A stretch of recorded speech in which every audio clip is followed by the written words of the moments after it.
लोकसभा से पास होने के बाद आज राज्यसभा में वक्फ संशोधन बिल पर चर्चा हो रही है।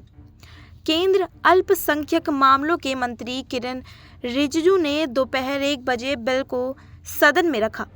चर्चा के दौरान उत्तर प्रदेश से बीजेपी के सांसद डॉक्टर राधा मोहन दास अग्रवाल वक्फ बिल पर भ्रम फैलाने को लेकर विपक्ष पर जमकर भड़क गए। उन्होंने कहा कि हिंदू धर्म में लेकर समय समय पर सुधार होते रहे, लेकिन मुस्लिम समाज में सुधार की कोई कोशिश ही नहीं की गई। इसका नुकसान गरीब मुसलमानों को हुआ। उन्होंने इससे जुड़ी कुछ बातें भी अपने भाषण के दौरान दी। जैसे फिल्मों में गुंडे होते हैं, जिस महिला पर हाथ रख दिया वो उसकी हो गई, ऐसे ही इन वक्फ बोर्डों में भूमि माफिया की तरह ही काम किया जाता है। जिस जमीन पर हाथ रखा गया वह उनकी हो गई।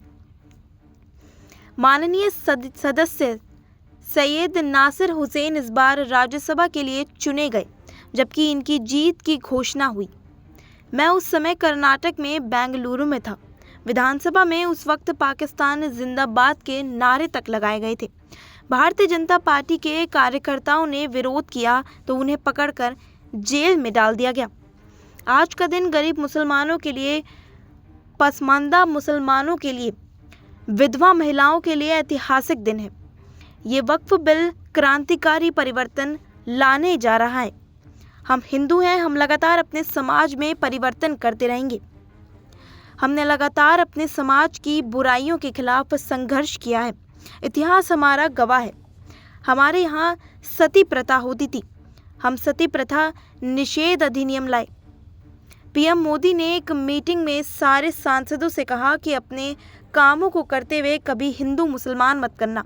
विकास की धारा सारे समाज तक समान रूप में पहुंचनी चाहिए।